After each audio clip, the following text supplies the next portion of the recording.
go. All right, guys, what's up? Brooks and Jared here, and we are going to be talking about the Optic versus TSM game. All right, so take us away with the draft, Jared.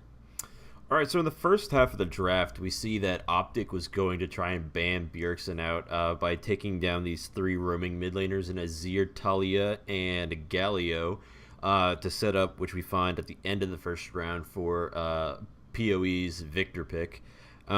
We also see the Camille drafted in the top lane for Dolka, making his NA debut off of Optic's Academy team. And we see first pick that Optic goes for the Sejuani. Nothing too special there. Basic, jungle pick these days. But on TSM side, we see that they lock down the Braum for Mithy, and their bands are more varied, trying to take away the Skarner from Acadian, get rid of the Gangplank from Dolka. Not necessarily sure Dolka's champion pool. I don't really watch much Academy, but it looks like he is interested in the Gangplank pick, as well as I heard that he picked Aurelia at some point. Like he's able to play Aurelia. Apparently, he's the best performing top laner in the Academy League. That is what I've heard. That's what they mentioned that on Cast. Yeah, and I might believe them. There's not exactly too many impressive top laners there that when you think of. I haven't watched a single game of Academy League, frankly. So I'll leave it on in the background. I'll take their word for it. Yeah. But yeah, they still managed to grab the Rise for Bjergsen, a generally mobile mid laner, and the Ezreal for Sven. And yeah, that is the first half of this draft pick. What do you got for the second half? Okay, did you also mention Optic got Camille and Victor? Yeah. Later on, they picked the Victor at the end of this round, and they picked the Camille for Dolka. All right, so for the second half of the draft, we see Optic banning away the Jax and the Zac in an attempt to maybe possibly ban out Mike Young. And then we see a TSM banning out the Rakan and the Tom Kinch.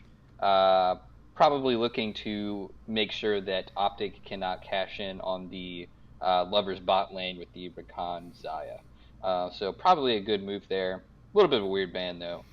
And Tom Kinch, obviously top tier support, gonna ban him out when there's nothing, when supports haven't been picked yet. And Lemon has found quite a bit of comfort on this Tom Kinch pick. He's not exactly the flashiest of supports these days, so a generally safe support like Tom Kinch. Yeah. For sure. And then Optic finished off their draft with the Tristana and the Tarek pick, and TSM finished off their draft with the Kha'Zix and the Gnar. So looking at these two drafts just generally, I wouldn't say that anyone really edges anyone out entirely really bad. I think that TSM, if the game gets late, could potentially have some damage issues. Obviously, Ezreal doesn't scale as well as Tristana. We haven't seen Victor in forever, so I honestly can't say if he's going to scale better than Rise. Rise used to be the champion that scaled harder than anybody else, but that's not entirely the case anymore. That classic machine gun Rise that everybody talks about. Yeah. So, but I mean, generally, both of these drafts look pretty solid. Optic has a much better engage, but also Mike Young's on a comfort pick with the Kha'Zix. So I don't know. And I do think that's an advantage for TSM that they've got a jungler who, we're just gonna ban out all the meta junglers and pick one that Mike Young can just fall back onto a comfort pick like Kha'Zix, which he had a number of good showings on when he was on Phoenix 1. Yeah. All right, well, let's get into the game. What were some big points that you had to point out? Well, I mean, there wasn't too much to talk about in this game. It was a pretty one-sided game, honestly, yeah. Yeah, I mean, TSM was getting big leads in all their lanes. I don't think that Optic ever held a gold lead in the entirety of the game, and it just, kind of went out of control. I just remember there were just, pretty heavy leads in all the lanes. Dolka didn't necessarily get, dumped on in lane, but, he did end the game 0-3-0, and Haunter just ended it 4-1-9. what's his name? PoE was never really able to get off the ground with this Victor pick like they were able to make it work last time. Yeah, I've heard that. I'm actually let me see what build he went. But I've heard that a lot of pros are saying that there's kind of like this new Victor build where you build like you go like Abyssal Mask into like a Frozen Mallet.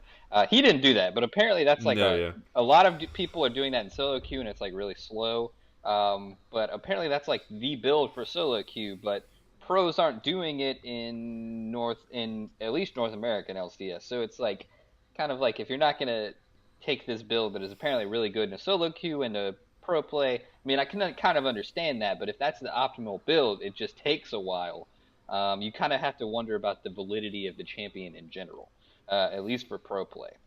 Yeah, So and that's just like what I don't really like about the Victor right now. I feel like you have to like the amount of effort that you have to put in on this Victor doesn't necessarily match the result that you're yeah, really going I for. mean, he's not the Victor of, 2 seasons ago where he was one-shotting all of the minions and with like a level 2, 3 E.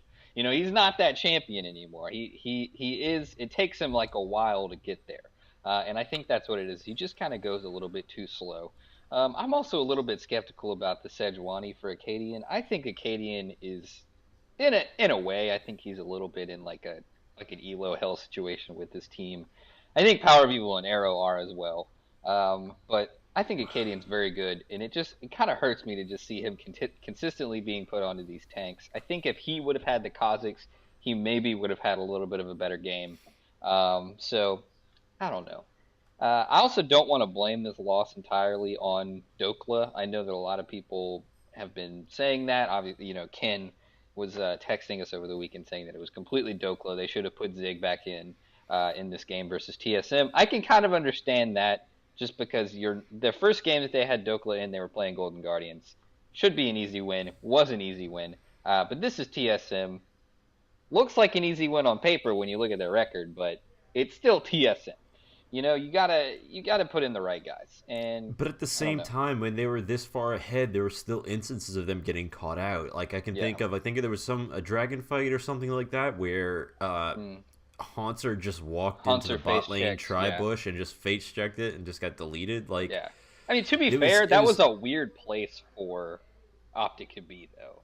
I watched it. I watched that again this afternoon, and I was like, "That's a weird spot for them to be after losing the Baron. Like, what the fuck are they doing it there?" still just kind of gave me like this solo queue mentality of like you're still stomping, but it's like a dumb mistake or two still happens where it's like, Yeah. oh, if we were like actually communicating well, that this wouldn't necessarily be happening.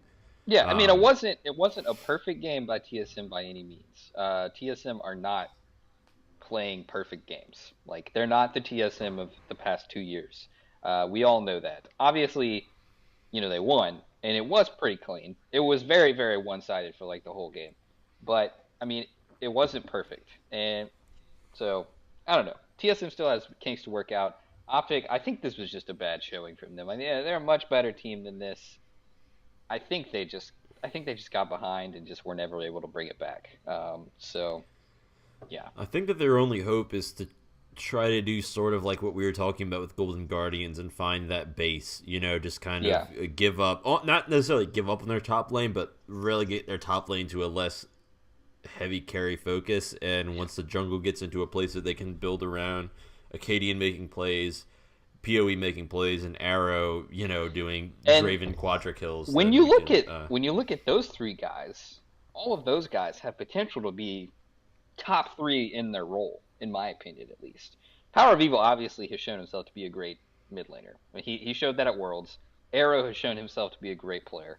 And Acadian, maybe he hasn't shown it on stage, but I feel like he has the fire. I feel like he has the ability.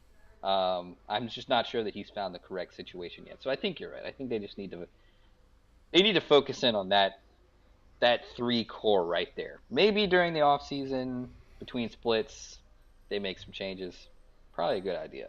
I don't know. We'll see what happens. But you got anything Yeah, else on we'll this see. game? It was pretty No, yeah, I don't have straightforward. much else. Yeah, it seemed pretty straightforward. Yeah. Another classic TSM pub stomp. Well, yeah, I mean, yeah, definitely classic, definitely classic, because it hasn't been happening recently. So definitely put that in the Yeah. classic category.